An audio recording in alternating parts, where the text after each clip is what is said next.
মানব সৃষ্টি আল্লাহ কি জন্য করলেন? মানুষ সৃষ্টি করেছেন এক কথায় আল্লাহর সাথে প্রেম করার জন্য, প্রেমের জন্য। ফেরেশতারা যে রকম ইবাদত করবে আমরা কি পারবো কোনোদিন? ফেরেশতারা তো বলেই ছিল।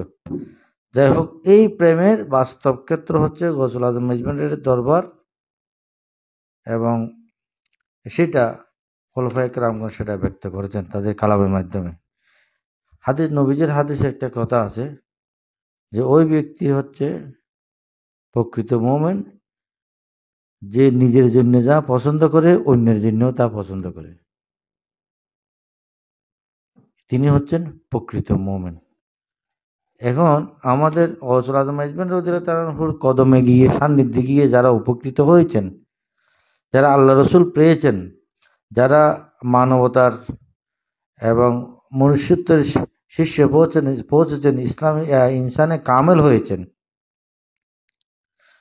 যারা বন্দেগীতে সিদ্ধ পুরুষ হয়েছেন, ওনারা ওই নিয়ামত প্রাপ্ত হয়ে আমাদেরকে আহ্বান করতেছে যে তোমরাও আসো। কি জন্য? এটা নবীজির ওই হাদিসের বাস্তব ক্ষেত্র। যে আমার মুরব্বিগণ বলেছেন যে কতগুলো কালাম, আহ্বানমূলক কালাম যেগুলো আছে, এগুলো একটার সাথে একটা রিলেটেড, সম্পৃক্ততা। চলো গো প্রেম সাধুগণ প্রেমের বাজার, গৌসুদানের প্রেম সাগরে, হ্যাঁ চলো রে মন তরায় যায়, তোরা কে কে যাবি ভান্ডারে, আল্লাহ রসুল বিরাজ করে গৌসের দরবারে, হ্যাঁ চলো যাই অমর উপরে, যে দেশে মানুষ মরে না, যে দেশেতে বাস করলে আজরাইলের নাই, আজরাইলের ভয় থাকে না।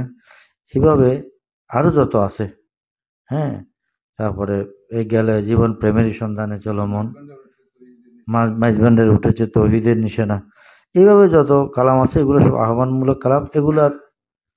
এগুলার আপনার সারমর্ম প্রায় সেম। কিছু কিছু কালামের মধ্যে ব্যাখ্যামূলক আছে, আর কিছুর মধ্যে সংক্ষেপে, হ্যাঁ, সেটা বর্ণনা করেছেন। গুরুজি রমেশ শীল জাগতিকভাবে হিন্দু ছেলে, উনি তো দরবারে গিয়েছেন। উনিও যদি বলে আমার নরকের নয় ভয়, স্বর্গের লালসা মোর মনে নাহি নয়, তার বলে মরণেরও ভয় করতেছে, আমি কি মরণ করে আজরাইল ঈদের চরিতে করে নাচ শুনে এত ডরানোর কি দরকার?